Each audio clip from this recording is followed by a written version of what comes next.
we've witnessed during this election an unprecedented enthusiasm from the part of the international community in Europe, in Asia, and here in Montreal.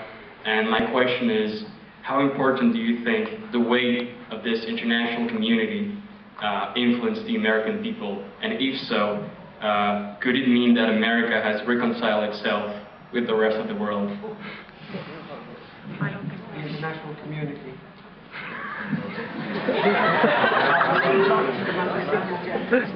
How important do you think the international community has been in this election?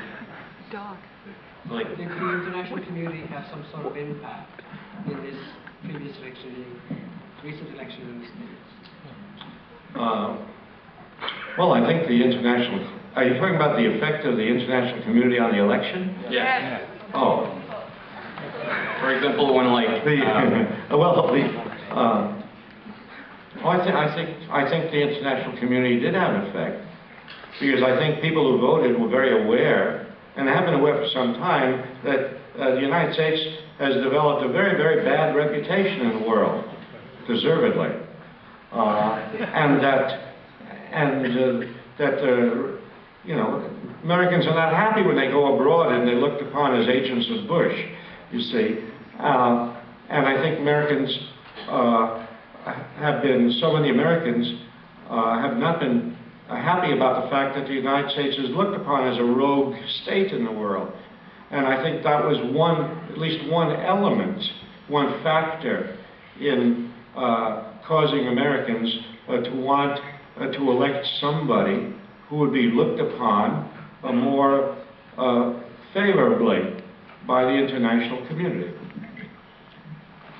Merci. Thank you. Madame? Hello.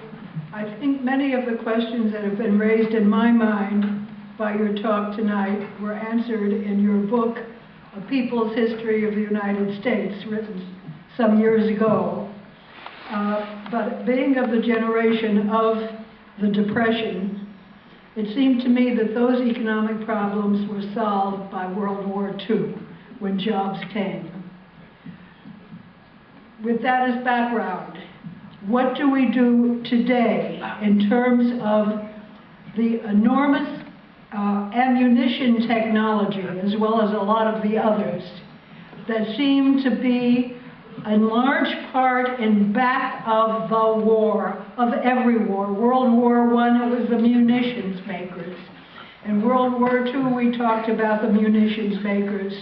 Today's munitions makers are far larger, more powerful.